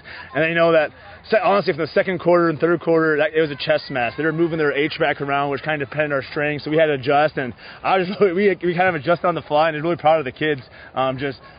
Being able to handle that. We had one mess up, that touchdown, but other than that, I was just really proud of our effort, our tackling, and making big plays and causing turnovers. We talked a lot about that as flipping the game, and just really proud of our kids tonight. I had you guys finishing with over 80 plays, 450 or so yards of offense compared to about 50 plays and 250-ish yards of offense. Time of possession was not a battle tonight. Just a lot of minutes since the beginning, as you mentioned. At one point, second quarter, you guys were down 14-7. What was Underwood able to do in that time frame to take the lead before you guys really found a groove and then went on to score 4 unanswered touchdowns between the second and third quarters? No, they have a really good quarterback, a good receiver, and they hit us on an RPO. I mean, just a nice little slant. It's tough to defend, and we were in a good spot, didn't make a play on it. And then honestly, the second touchdown, there's a lot of big plays in that too. I don't quite remember, but I think they might have had a short field, or I think we might have gone for a fourth down, something along those lines. But they hit us on a little, I think a blitz to guy, and they caught us in one, is what I think happened. Yeah, they had a touchdown of 23 yards and 42 yards early second quarter and late first quarter. You finish the second quarter, though, strong, though. In the second half of that second quarter, you guys finish off with a couple touchdowns. Tate Barrett gets a touchdown run. And then on 4th down and 9, you guys get a 15-yard touchdown pass to Carson Canny. A couple drops earlier in the game. He made sure to hang on to that one. Yeah, that was that was one thing I was so proud of the kids. Last week, in that in week 1, we went for on 4th down several times, and we didn't connect. Today, I think we had a couple touchdowns on 4th down. We picked up. That's the difference makers. And we told our kids, we believe in you. It's going to take some time, but we're going to make it happen. And them getting that confidence and stepping up and doing that just shows how much they care and they pay attention to those little details and care about each other. Halftime, you guys are up 21-14. You come out in the third quarter. You get the ball first. You go down. You don't pass the ball at all on that first drive. I think 65 yards, all on the ground. Best drive of the night as far as running the football goes. Did you come out of halftime expecting to just really run it? I don't know if there was maybe an incompletion, but there were no completed passes anyway. Talk about just coming out and pounding the rock there early in the third. Yeah, the offensive coaches did a great job seeing where we can kind of catch them on a few. We started motioning a little bit more, and Alford and Huffman just did a fantastic job running. And the O-line, that's what starts it all. They really started understanding their jobs and assignments too, and just a great management drive. That was kind of some old school football. That was fun. 4 straight touchdowns for Kemper between the second quarter and the third quarter. They do get you guys over the top. I think there was some blown coverage there. Yeah. I think it was a defensive lineman or maybe a linebacker, and then they didn't have the safety help over the top, and they burned you for a long touchdown. That was a miscue. They're supposed to be coverage over top, and they ran a post wheel, and the corner with it. I'll take the blame for that one. I probably wasn't clear enough with the guys too. I knew exactly what happened, and then we made the adjustment, and then our defense was great the rest of the game. 35-20 at that point after that you give up the big touchdown, but you end the third quarter and begin the fourth quarter with 2 touchdowns in 21 seconds. You guys get a Jaron Huffman touchdown run to end the third quarter, and then you guys get a quick takeaway to begin the fourth quarter, and then he takes it one play, 35 yards for the touchdown. So between Huffman's second half running and just really shutting the door on a potential comeback from Underwood with those 2 scores, you had to be feeling pretty good there early in the fourth. Yeah, I never relaxed too much when they said that clock was going so slow. That was a long game, and and there's a lot of changes. There's a lot of changes in possession. There's some big plays too, but I think the O-line did a great job getting the running back some space in the third, fourth quarter, and then the defense getting those turnovers too. Our guys played, they played hard, and I know Glenn had it too. Benami had some big plays tonight, and it's just the excitement on the sideline. I kind of thought, I kind of talked before the game, is like, guys, we got to get a little more excited on the sideline. Well, it helps when you have big plays like that too, and that was just awesome seeing guys jump around. That was a lot of fun. So after week 1, some struggles defending the run and running the football. Tonight, you guys take care of business in both of those aspects. Final takeaways as you head down to AHSTW 1 week from tonight? I think just trust a little bit too. We have new players and new roles, a few new coaches, different spots too. Everybody's just trusting each other too. Kind of talk does everybody trust each other now? We're all on the same page. We're all working together too. So that's just how you see the growth that can happen in week 1. And I said that you guys can enjoy this for about 15 minutes, and then tomorrow we're locked into Avoca. 49-28, the final score. Ryan, I appreciate your time here on the New Way Auto Group Scoreboard Show. Absolutely. Thanks for having me. Back again with the New Way Ford Scoreboard Show here, reading some of the scores from Week 2 here. Class 3A District 1, Gilbert defeating Carroll at home 36-18. Central Lyon over MOC Floyd Valley 27-14. Bishop Heelan improving to 2-0, 40-16 over Council Bluffs Abraham Lincoln. Boyden Hull Rock Valley pulling away a win 28-9. Sergeant Bluff Luton in a close one over Sioux City East 21-10. And Spirit Lake in a landslide over Sioux Center 42-6. Okay, Class 2A District 8, Kemper Catholic, a 49-28 winner over Underwood tonight. Nevada picks up a 20-14 victory over Roland Story. Van Meter shuts out Des Moines Christian, 24-0. East Marshall rolls over Sedale, 40-21. Greene County picks up a 36-7 victory over Perry, and Southeast Valley shuts out Eagle Grove, 64-0. In Class 1A District 2, it was OABCIG 48, East Sac 14. Emmitsburg shuts out Esterville Lincoln Central 34-0. Cherokee defeats Sioux Central Sioux Rapids 31-12. Manson Northwest Webster 20, Ogden 8. Okoboji rolls Pocahontas area 41-6. And again, Southeast Valley shuts out Eagle Grove 64-0. Then to Class A District 7, South Central Calhoun improves to 2-0 with a 43-6 win over Southwest Valley. IKM Manning shuts out Panorama 20-0. ACGC squeaks one by Earlham 28-21, and AHSTW defeats Riverside 42-22. Okay, turn our attention to 8-man District 1. Glidden Ralston rolls to a 34-15 victory over Arweva tonight. Remsen St. Mary's continues to roll big, 48-6 over Siouxland Christian. Woodbine handles over Boyer Valley, 48-12, and Newfoundland rolls over West Harrison, 64-8. 8-man District 9. There were the Wheelers of Audubon over Colonesco, 44-8. The Crusaders from Coon Rapids Baird defeats Baxter, 28-20. Again, the Glidden Ralston Wildcats defeat the Arweva Rockets, 34-15. And the Gales of St. Edmund defeat Collins Maxwell 70-14. So we will step away once more to hear from Coach Eric McCullough on their game against OABCIG.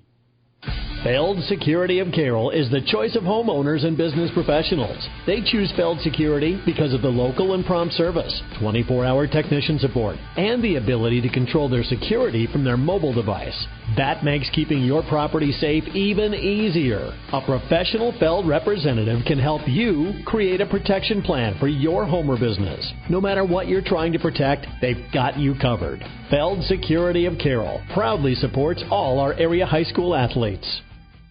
Hey, sports fans, this is Nate Luth from Next Generation Chiropractic. Call today to schedule your detailed spinal analysis and comprehensive chiropractic adjustment to keep you performing your best. Or enjoy a session in our new infrared sauna to facilitate recovery and give your immune system a boost. For any questions or to schedule, call Next Generation Chiropractic at 712-775-2295 or swing by 1121 Plaza Drive right next to the radio station. This is Todd Danner, and you're listening to the New Way Forward Scoreboard Show. With me right now is East County head coach Eric McCullough. Tonight the team followed, 48-14 to a good OABCIG team. Eric, what was the difference in tonight's ball game? Todd, you kind of go back and you think about that, driving the bus home, and you start reflecting on kind of the way the game went, unfolded, and I tell you what, the end of the first quarter is 0-0. Yeah. And I was real proud of our guys. I mean, it was just kind of back and forth. We made them punt twice. I believe they made us punt twice. It was just kind of a good ball game at that point. And going to the second quarter, it kind of happened that way too. I think we had them in a third and long, possibly. I'll have to go back and look, but they just took a big play across the field, and I mean he was back and forth and went about 65, 70 yards, but also across the field, and it just seemed like once they scored and got that big play, we just couldn't stop it from overflowing again and again and again. So right before halftime, they scored again, so they were up 20-0.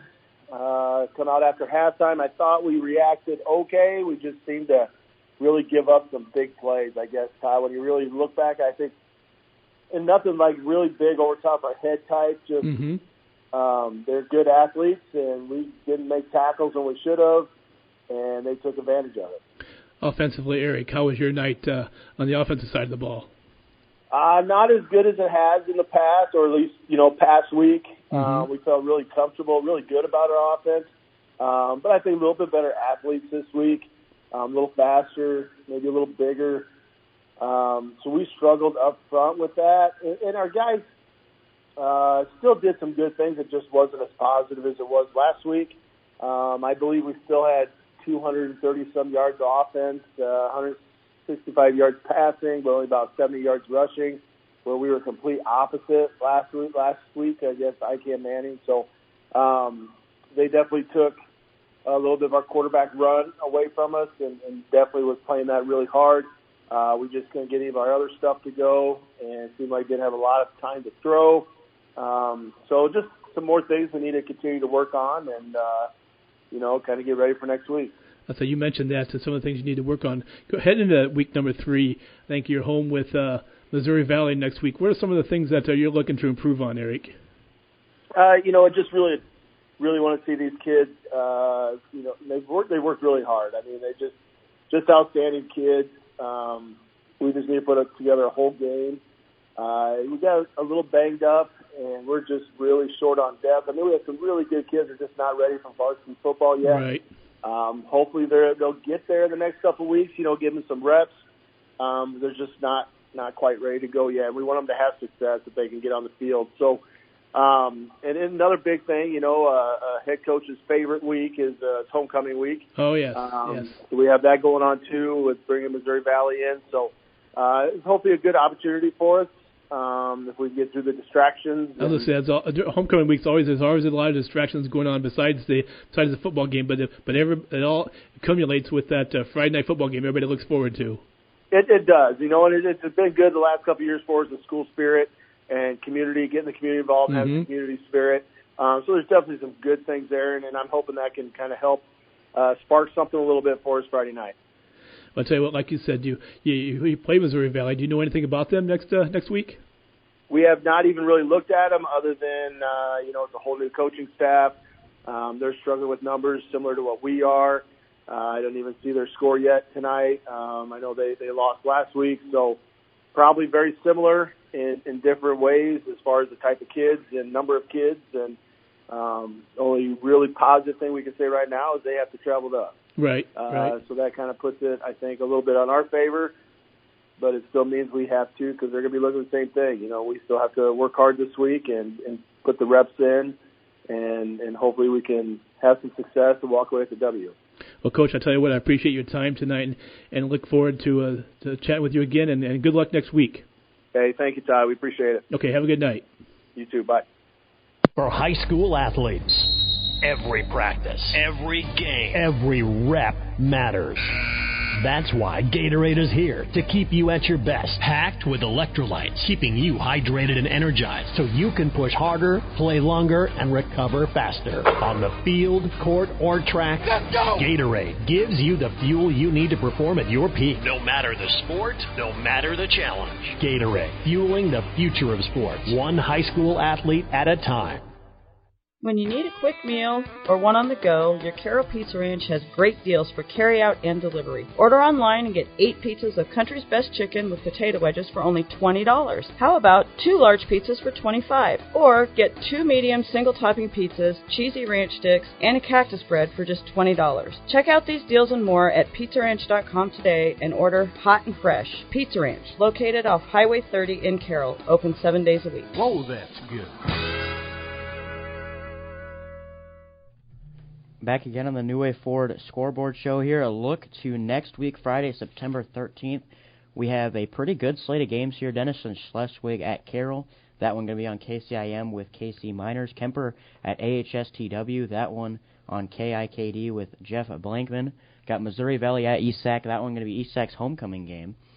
Then South Central Calhoun at Riverside. ICAM at Earlham. Arweva at Siouxland Christian. Exira at Audubon. That one, Audubon's homecoming game as well. Coon Rapids at Collins Maxwell, and then Glidden Ralston at Colonesco. Do you see any games there that kind of should be the headline of that week as well? I think, the South Central Calhoun at Riverside. I know Brian talked about they struggled a little bit last year with Riverside, and I think one of their better players is back again this year. So he was, he talked about that and having to go down there, and they'll have to pay attention and do their assignments and have a pretty clean game to come home with a victory. And I think looking at the second game on our list, Kemper at AHSTW, that should be an excellent matchup. I mean, Kemper's third tough ball game to start the young season. AHSTW usually has always strong in the sport of football. So it's going to be a tough one down there and at Avoca for the Knights. But I see that as a real good matchup next week. Yeah, and you look at like I was saying before, AHSTW defeats Riverside by 20 tonight. Right. South Central Calhoun throws up 43 points. HST threw 42 up, so it might. And Kemper throws 49, so right. It's just going to be interesting. It's that too. Yeah, and the other thing is the games. ICAM Manning, they're undefeated. They go on the road. Right. But everybody else that we have here on our schedule has at least a lot. I mean, they're 1-1. Right. So, and I think like East Sac County, even though they're 0-2 on the young season, I mean, Coach McCullough has been happy with his kids, with the young kids, how they've been playing. So I think, and it's nice. He said it was nice that they have Missouri Valley come to their place next week. So they're looking forward maybe to getting back on track a little bit with pulling out getting their first victory of the season. Yeah, and then looking at the Kemper game, I think that one could honestly be, like as you were saying, could be the game of the week, as HSTW came out and won a big one tonight, and then Kemper won a big one. But I think it's all going to come down to, on the Kemper side of the ball, if their offensive line can block as well as they did tonight, and then they can run the ball very efficiently, which will open up the offensive game for their quarterback, Brock Baden, to be able to throw the ball around to different receivers. Yeah, that's going to be the key. That you just, you basically just got to keep it rolling now. So, you had some good success this week over a good team, and you can't start slacking or anything. You just got to keep the pedal to the metal and keep getting after it. And there's another game too. Arweva at Siouxland Christian. Arweva played without a couple of starters tonight, including their starting quarterback on the season. So I hope they get him back next week. Get the other starter back next week, and see if they can bounce back from tonight's tough loss to Glidden Ralston. So, and they're probably looking as you could pass. It should be able to get by Siouxland Christian next week, but that's why you play the ball games. But we will be looking forward to that game next week, I'm sure. Then we look at the Carroll game. They lost Taden Peterson tonight halfway through that second quarter. They played with a couple of different guys on both ends of the ball. They played with some younger guys in the backfield as well. Hopefully a big one for them is, you need Taden Peterson back. Last week against Greene County rushed for close to 200 yards. And he's kind of been their main back, their main bruiser back at least. And then also he's been playing on the defensive end, playing pretty close, like either nose tackle or linebacker. So do you think if he's not in that game next week, do you think that could affect Carroll big time? Oh, it could, definitely. Yeah, I mean, it's hard to say. Dennison's 1-1. They got to win first week, and then beat TJ the first week, and then they got knocked off by Harlan tonight. Which. Yep. Pretty good. So, it's, we talked about it earlier. It's the health thing. Yep. How healthy is Taden going to be, or did Dennison lose anybody to injury tonight too? Right. That now they have to do some rearranging, and that's you have to get down to it within the next day or two or Monday and find out, okay, where are we at, and figure out, okay, now who can we slot in here, who can we put in here, and get them some practice time and get them up to speed. In the ICAM Manning, that Earlham game, according to Coach McCarville, that's going to be an interesting ball game. I think they played a pretty competitive ball game a year ago, so he knows a little bit about Earlham. Not a whole lot, but McCarville tonight said he was disappointed. Even though they won, they're 2-0 in the season, he was disappointed. They had a lot of turnovers that cost him, and a few penalties that cost him. So he said he's hoping to clean those up going into the next week. So, and like I said, they're 2-0. Can they match up and see if they can get their third victory of the season? Jumping back to that Carroll game, I was looking at kind of what they did tonight, and they have a mobile quarterback in Carter Essick, runs the ball very well. They have a deep backfield, but we were talking about this earlier, is that Carroll plays some of their guys both ways. Essick was thrown in at linebacker tonight. Reese Zigman played both ways the entire game. And when you have a mobile quarterback like Carter Essick going in both ways, that kind of slows him down, doesn't open up the field for him as well. You got Reese Zigman having to take some offensive or defensive plays off if he's playing both ways. So I think that what we were saying about the health, that's their biggest thing now. They need everyone healthy, all hands on deck to go against some of these bigger teams. And obviously they're looking down at the schedule. They're probably going to have Bishop Heelan coming up sometime within the next month or two. Bishop Heelan is the homecoming game that first Friday in October. That one's going to be, Bishop Heelan 2-0, blowing out both teams they've played this year, looking to basically just run through this district and go straight to the Dome. So I think Carroll's kind of looking at that game down the stretch saying, if there's one game we need everyone healthy, that's the game they need them. Absolutely. and turning attention to the Glidden Ralston and Colonesco game next week. Glidden's got to feel pretty comfortable now going into the next week after the win tonight over Arweva. After getting blown out last week by Woodbine, they could ready to come back tonight and beat a good Arweva team. So and heading to Colonesco, I think it's a game that they feel that they should be favored in. So if they can go over there and get a victory and get back on track, get a second win of the season. Oh yeah, the kids over in Glidden have got to be psyched and pumped to get Dave's first win over there, and they're happy as a lark over, and now they're I think something like that fires them up to the point where they're going to be excited to come out and get busy at practice and keep building on that and just keep building and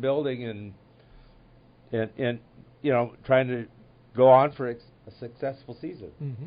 So we will step away and be back with Jeff Blankman to talk a little bit more about that Glidden game. When you buy from a local business, like one of the New Way Auto Group dealerships, the money stays right here in the local community. Supporting local businesses helps our local economy, and that lets us help local organizations, schools, and giving back to our community. Good luck to all players from the New Way Auto Group dealerships with locations in Coon Rapids, Jefferson, and Pocahontas.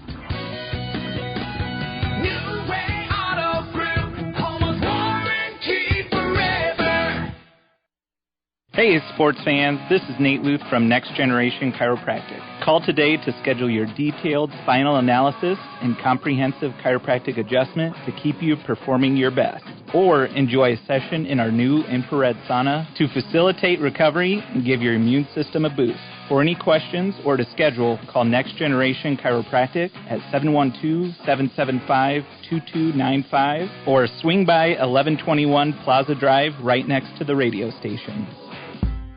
For more than 40 years, Culver's has brought you fresh, never frozen deliciousness. And since 2012, we have been proud to serve the Carroll community. From mouth-watering burgers to our one-of-a-kind custards, our goal at Culver's is simple. Satisfy your hunger with the highest quality products delivered to you with a smile. Whether you are a coach, player, or parent, Culver's is the perfect destination to build team spirit. Come celebrate 12 years in Carroll with us. Culver's, welcome to Delicious. Back again on the New Way Auto Scoreboard show here, this time joined by Jeff Blankman. Jeff, you covered the Glidden and Arweva game. What were your thoughts on that one? Defenses were sharp in the first half. They bent, didn't break. But, for Glidden Ralston, I think it was important for them. I know Coach Prescott talked in the pregame about, last year they got off to a really slow start, were down big at halftime, came back in the second half, but couldn't finish the comeback. Tonight, they started quickly and scored on their opening drive, led it 6-0 at the halftime. I talked with Coach Stolk after the game, and he mentioned that, but that's the way their defense works is they bend, but they try not to break, and then they try to get some big plays and do a little bit more offensively. I know he was frustrated. They could not get their run game going. They had some opportunities in the pass game that were maybe missed tonight, but give Glidden Ralston's defense a lot of credit. Coach Prescott talked to me after the game about how aggressive his team has been in practice defensively and how hard they played defensively last week. They were sure tacklers. They hit hard. Not to say that Arweva didn't play hard tonight, but it just looked like it meant more for Glidden Ralston. Like they wanted this game more, and they came out with that intensity from the opening kickoff. And, Arweva gets the lead early in the second half, and then they have a chance. They force a turnover on downs, but they can't score, and they punt it away, and Lucas Christian had a great return and set him up, and Glidden goes in and punches it in, grabbed the lead back, and from there they built the lead, and Arweva got the big play, the 55-yard touchdown to Wade Regaller to kind of look like they got back into the game, but a kickoff return set up another touchdown for Glidden Ralston, and you look at the stats. Unofficially, I had Colby Wallace for 186 yards on the ground. That 186 may beat what Arweva had in total offense tonight. It certainly does if you take away the 55-yard play to Regaller. Even with that 55-yard play, I haven't totaled up my stuff yet, but he may have had more total offense than what Arweva did tonight. I'll tell you, Arweva came off the big win last week over at Tyrell Cone Kimballton. And played really well. And really played really well last week. So I think they came into the game with a lot of confidence. But I think knowing that Smith was not going to play tonight, I'm sure had Damon Thompson not available tonight. And I'm sure that had something to do with it. But you can't use that as an excuse. Right. I mean, like you said, Glidden Ralston came in, especially after losing last week the way they did. Glidden Ralston and getting shut out by Woodbine pretty handily. Right. I think they had kind of were on a mission this week. We're not as bad as that score indicated last week, so I think they came out and showed that tonight. Yeah, they absolutely. And I think this game, it still means something. You go back to the days when Adam, your son-in-law, played, and I did say, I think in my post game tonight, Adam Ewalt's probably home celebrating, but Paige, your daughter, his wife, might not have liked the final tonight. Right. So you wonder how that went over in that household. But, credit Coach Prescott. And the other thing, first career victory for Dave Prescott as a head football coach. So congratulations goes out to him. But, I was really impressed with the way Glidden played tonight. For our Weave, I feel bad because this was a team, and I still think it's a really good football team. Mm-hmm. I think they're going to have a very, very good year. But I think tonight was a learning lesson for them a little bit, where they need to match that intensity that Glidden Ralston played with on every snap of every game. And I don't think tonight they did that. Not like I said, not that they didn't play hard, but Glidden took it to a different level tonight, so credit them. Yeah, something that I was saying last week is that as a head coach, your first year, you don't have that kind of show to tell the kids, be like, hey, I've been here for a while, like this is the program I built, we win, this is what I do. But for Coach Prescott to come in, second game of the year, and win this game at a really high level, I think that kind of shows what they can do throughout the year, and also shows some of the kids that are underclassmen be like, hey, I can set a program that's going to win. You want to come play for me, and we can build a winning program.